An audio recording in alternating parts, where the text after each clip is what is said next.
Hello, Steve Arts 89. Well, I'm having a little catch up with Quantum Leap. I keep forgetting about it, and I got distracted by Star Wars Day, which turned into Star Wars Week, which is kind of turning into Star Wars Fortnight, because there's so much stuff to go through there. But yeah, I finally caught up, and I realised, I missed last week, so I had episode 8 and 9, and this episode is called Off the Cuff, and it was pretty good. And it had something I did not see coming. I was kind of talking back to the TV a little bit this episode. Now, last episode ended on a cliffhanger, which I didn't mention in my last review because there's a tiny chance someone might watch it and might not have watched the episode first. I'm like, I don't want them to be, cliff-hung like I was for like 20 minutes. But yeah, it ended off with, and we didn't really pick up on it either, did we? There's something in some file somewhere that might help get Ben home or something. I don't understand. I don't know where they're going with it, but there's four episodes left. There's only 13 episodes this season. It was 18 last season, 13 this season. Now this one finds Ben being a bounty hunter, and he's got some absolutely obnoxious, narcissistic criminal lawyer handcuffed to him. And I'm like, you're driving. Why wouldn't you handcuff him to, the car? So he keeps trying to get away. He keeps doing stuff. He keeps stealing stuff. Ben's trying to find the good in him. And he's like, why am I helping this person? Like, why are we saving him? Yeah. So eventually, now he's calling into his Oh, that's so funny to think about that. He's calling into the boss, basically, that has hired him, the bondsman or whatever they are. I don't know who she is. And he's asking her to look if she can find Anna in the area, because he's decided, now I'm going to start looking for you each time I leap and try and find you in each time that I'm in. And this time is 1970.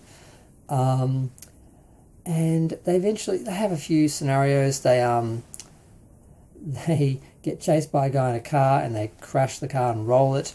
And this guy actually saves Ben, but he hurts his arm. Then they catch a bus and one of the guys gets on the bus, so they have to jump out the toilet window. And that toilet was huge. There was room enough for two of them to stand there and talk. I'm like, what bus ever had a toilet that big? But whatever, TV.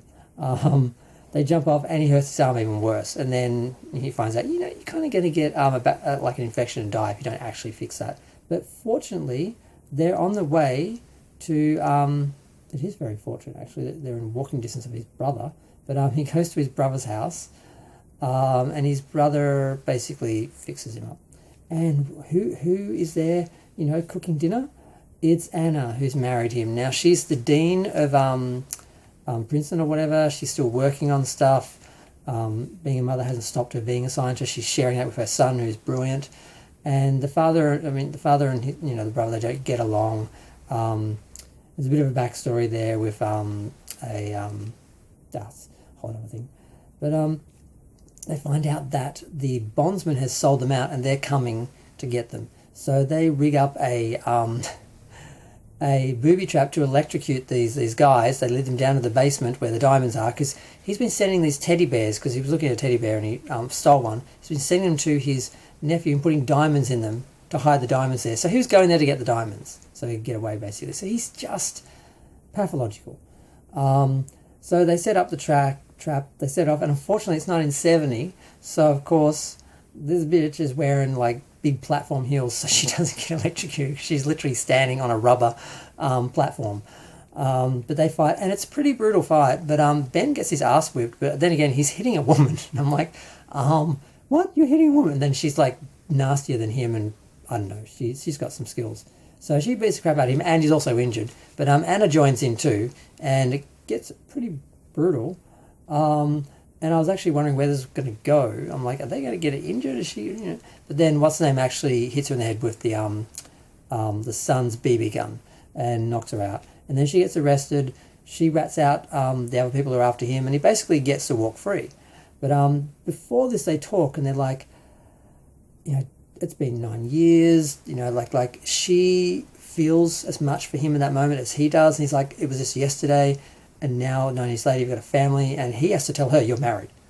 Because I'm like, they can't do anything, he's married. I'm glad he stopped her, because,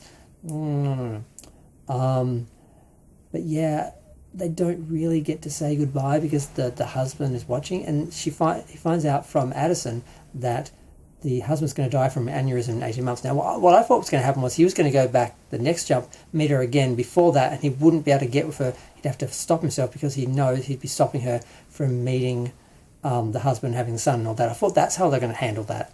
But it seems like maybe that she's going to be free again in 18 months. And he turned around to tell her, and then he leapt before he could.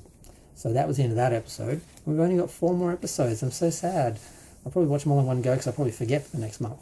But I'm really enjoying the show, and I really wish they were doing another season. We got, I think, 31 episodes. But yeah, this is a good one. I'm going to go. Feel free to share, like, comment, subscribe. Let me know what you think. Thanks, and bye.